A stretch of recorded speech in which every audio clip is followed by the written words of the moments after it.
ഈശോയിൽ ഏറ്റവും പ്രിയപ്പെട്ടവരെ, ഇന്ന് എപ്പിഫനി അഥവാ ഈശോയുടെ പ്രത്യക്ഷീകരണ തിരുനാൾ.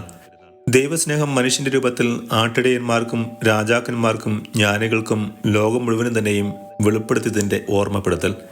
ഈ ദിനം പ്രത്യേകമായി ജ്ഞാനികൾ ഉണ്ണിയേശുവിനെ സന്ദർശിക്കുന്ന വചനഭാഗമാണ് നമ്മൾ ധ്യാനിക്കുക. മത്തായിയുടെ സുവിശേഷം 2-ാം അധ്യായം 10-11 തിരുവചനങ്ങൾ ഇപ്രകാരമാണ്: നക്ഷത്രം കണ്ടപ്പോൾ അവർ അത്യധികം സന്തോഷിച്ചു.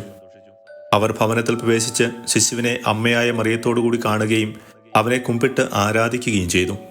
നിക്ഷേപപാത്രങ്ങൾ തുറന്ന് പൊന്നും കുന്തിരിക്കവും മീറയും കാഴ്ചയർപ്പിച്ചു.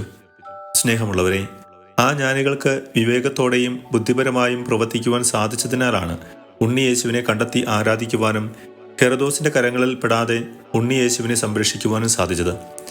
നമ്മുടെ ജീവിതത്തിലും ഈ ജ്ഞാനികളെപ്പോലെ പ്രവർത്തിക്കുവാനായാൽ വ്യത്യസ്തങ്ങളായ ജീവിത സാഹചര്യങ്ങളിൽ യേശുവിനെ കാണുവാനും അനുഭവിക്കുവാനും ഉള്ള ഭാഗ്യം നമുക്കും ലഭിക്കും. ജ്ഞാനികൾക്ക് നക്ഷത്രം ഒരു അടയാളമായി അഥവാ വഴികാട്ടിയായി പ്രത്യക്ഷപ്പെട്ടതുപോലെ യേശു അനുഭവത്തിലേക്ക് നമ്മെ നയിക്കുവാൻ ഇതുപോലെയുള്ള നക്ഷത്രങ്ങളായി ദൈവം അയക്കുന്ന അടയാളങ്ങൾ വിവേകത്തോടെ തിരിച്ചറിയുവാനുള്ള കൃപയ്ക്കായി നമുക്ക് പ്രാർത്ഥിക്കാം. നമ്മുടെ കർത്താവായ ഈശോ മിശിഹായുടെ കൃപയും പിതാവായ ദൈവത്തിന്റെ സ്നേഹവും പരിശുദ്ധാത്മാവിന്റെ സഹവാസവും നമ്മോടുകൂടി ഉണ്ടായിരിക്കട്ടെ, ഇപ്പോഴും എപ്പോഴും എന്നേക്കും. ആമേൻ.